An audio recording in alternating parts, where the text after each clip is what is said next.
आप सबों को हम आज संज्ञा के बारे में बताएंगे। आपको ये टॉपिक बहुत ही अच्छा लगेगा और आप माइंड को कॉन्सेंट्रेट करके संज्ञा चैप्टर को पढ़ेंगे, जो हिंदी व्याकरण का एक मुख्य चैप्टर है।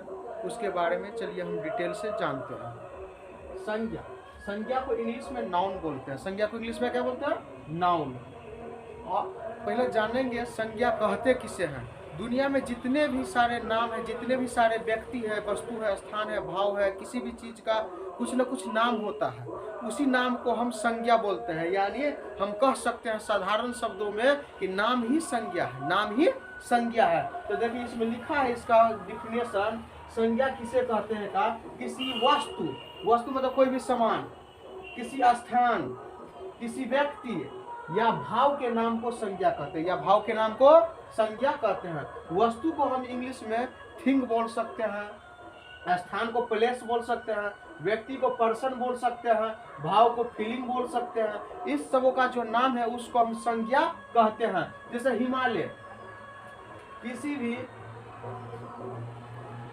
चीज का नाम है, जैसे पहाड़ का नाम है हिमालय, श्याम किसी लड़का का नाम है, घड़ी कोई वस्तु का नाम है, चादर कोई वस्तु का नाम है, पुस्तक कोई वस्तु का नाम है, लज्जा एक भावना है, फीलिंग है, लज्जा एक भावना या फीलिंग है।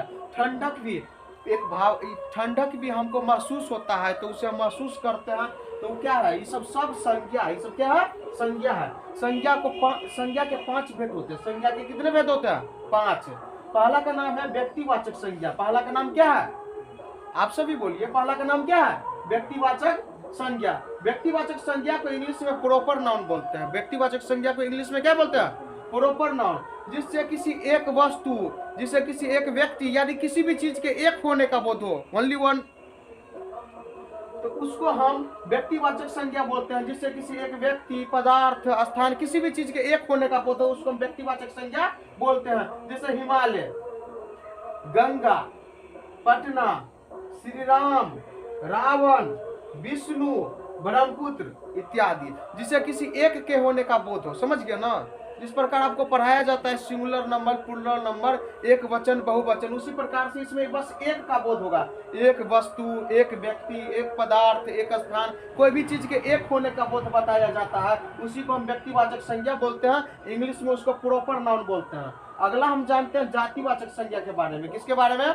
जातिवाचक संज्ञा, जिससे पूरे जाति भर का बोध हो, जिससे पूरे जाति भर का बोध हो। इसको इंग्लिश में कॉमन नाउन बोलते हैं। इंग्लिश में क्या बोलते हैं? कॉमन नाउन, जिससे पूरे जाति भर का बोध हो। जैसे गाय बोलेंगे तो क्या अमलेश जी आप ही का गाय हो सकता है? दुनिया में जितना भी व्यक्ति के पास गाय, सबका गाय हो सकता है। समझ गए ना? बोलेंगे फल तो बस आम एक फल है, अनानास भी फल है, सेब भी फल है। फूल बोलेंगे तो कमल एक फूल है, गुलाब भी फूल है, गेंदा भी फूल है। तो पूरे जाति भर का बोध हो जाता है। जैसे पहाड़ बोलेंगे तो हिमालय ही पर्वत है, अल्प्स ही पर्वत है, विंध्याचल ही पर्वत है, बहुत सारे पर्वत है, तो पूरे जाति भर का बोध हो जाता है। नदी, गंगे एक नदी है, ब्रह्मपुत्र, कृष्णा, कावेरी, सतलज, दामोदर, सब एक प्रकार का नदी है। आगे मनुष्य, मनुष्य बोलेंगे तो अमलेश जी आप ही एक मनुष्य है, बहुत सारे मनुष्य धरती पे इत्यादि, जिससे पूरे जाति भर का बोध हो, उसे हम जातिवाचक संज्ञा बोलते हैं। इसको इंग्लिश में कॉमन नाउन बोलते हैं। क्या बोलते हैं? अगला है भाववाचक संज्ञा। अगला क्या है? भाववाचक संज्ञा। इसको हम एब्स्ट्रैक्ट नाउन कहते हैं। इसका ज्यादा संबंध है आदमी के मन से और स्वभाव से। आदमी के मन से और स्वभाव से जो शब्द आपके हृदय से निकले, जो शब्द आपके हृदय से निकले, उस सब का संबंध होता है भाववाचक संज्ञा से। एब्स्ट्रैक्ट नाउन, इस जैसे किसी व्यक्ति में, यानी किसी व्यक्ति, वस्तु के गुण, धर्म, स्वभाव का बोध करवाता है। गुण को इंग्लिश में बोलते हैं वर्च्यू। क्या बोलते हैं?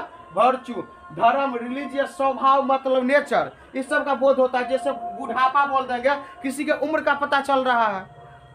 सच्चाई बोल देंगे तो उसके मन का जो वृत्तियां रहता है, कितना आदमी क्या रहता है? झूठा रहता है, झूठ ज्यादा बोलता है, कितना सच बोलता है। जो सच्चा होता है उसको सच, उसी शब्द को बोलते हैं सच्चाई। अगला ईमानदारी, इसका भी 2 पहलू, एक होता है ईमानदार, एक होता है बेईमान। तो समझ गए ना? ये सब क्या होता है? मन का एक विचारधारा होता है। जैसे किसी का पैसा आप रख लीजिएगा तो आपको लोग बोलेगा बेईमान, और किसी का पैसा रखे हैं लौटा दीजिएगा तो ईमानदार उसमें गिनती होगा।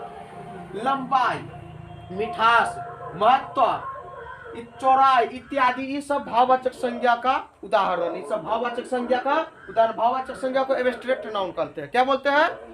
अगला है समूहवाचक संज्ञा। इसको इंग्लिश में कोलेक्टिव नाउन कहते हैं। इसको इंग्लिश में क्या कहते हैं? इससे किसी भी इस प्रकार के समूह या समुदाय का बोध होता है। किसी भी प्रकार के समूह या समुदाय का बोध होता है।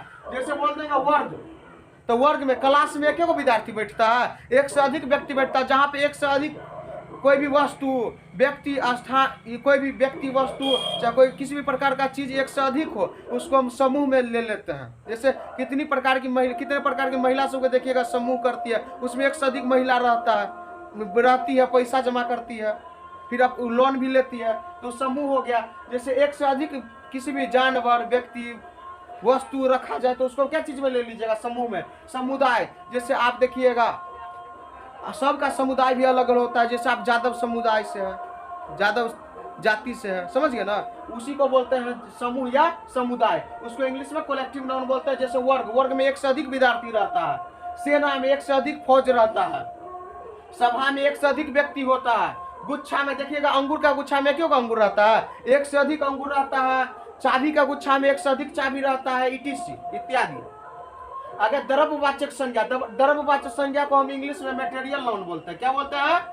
Material noun. जिसको आप गिन नहीं सकते हैं, जिसको आप माप सकते हैं, तोल सकते हैं, नाप सकते हैं, उसको मटेरियल नाउन में गिनती दिया जाता है। जिस चीज को बस आप गिन नहीं सकते, क्या नहीं कर सकते हैं? गिन नहीं सकते हैं, उसको द्रव्यवाचक संज्ञा बोलते हैं, इंग्लिश में मटेरियल नाउन बोलते हैं। जैसे आप दूध को माप सकते हैं, सोना को वजन कर सकते हैं, चांदी का वजन कर सकते हैं, घी का वजन कर सकते हैं, पानी को माप सकते हैं, पीतल को वजन कर सकते हैं, गेहूं को वजन कर सकते हैं। तो समझ गए ना, जिस चीज को मापा या तोला जा सके लेकिन गिना नहीं जा सके, उसे आप द्रव्यवाचक संज्ञा में गिनती दे सकते हैं। ये सब द्रव्यवाचक संज्ञा का क्या है? उदाहरण है। द्रव्यवाचक संज्ञा का क्या है? उदाहरण है। समझ गए? यानी जिस विद्यार्थी को मेरा यह वीडियो अच्छा लगा हो, चैनल को लाइक, शेयर एंड सब्सक्राइब जरूर कीजिएगा। Thanks watching my video.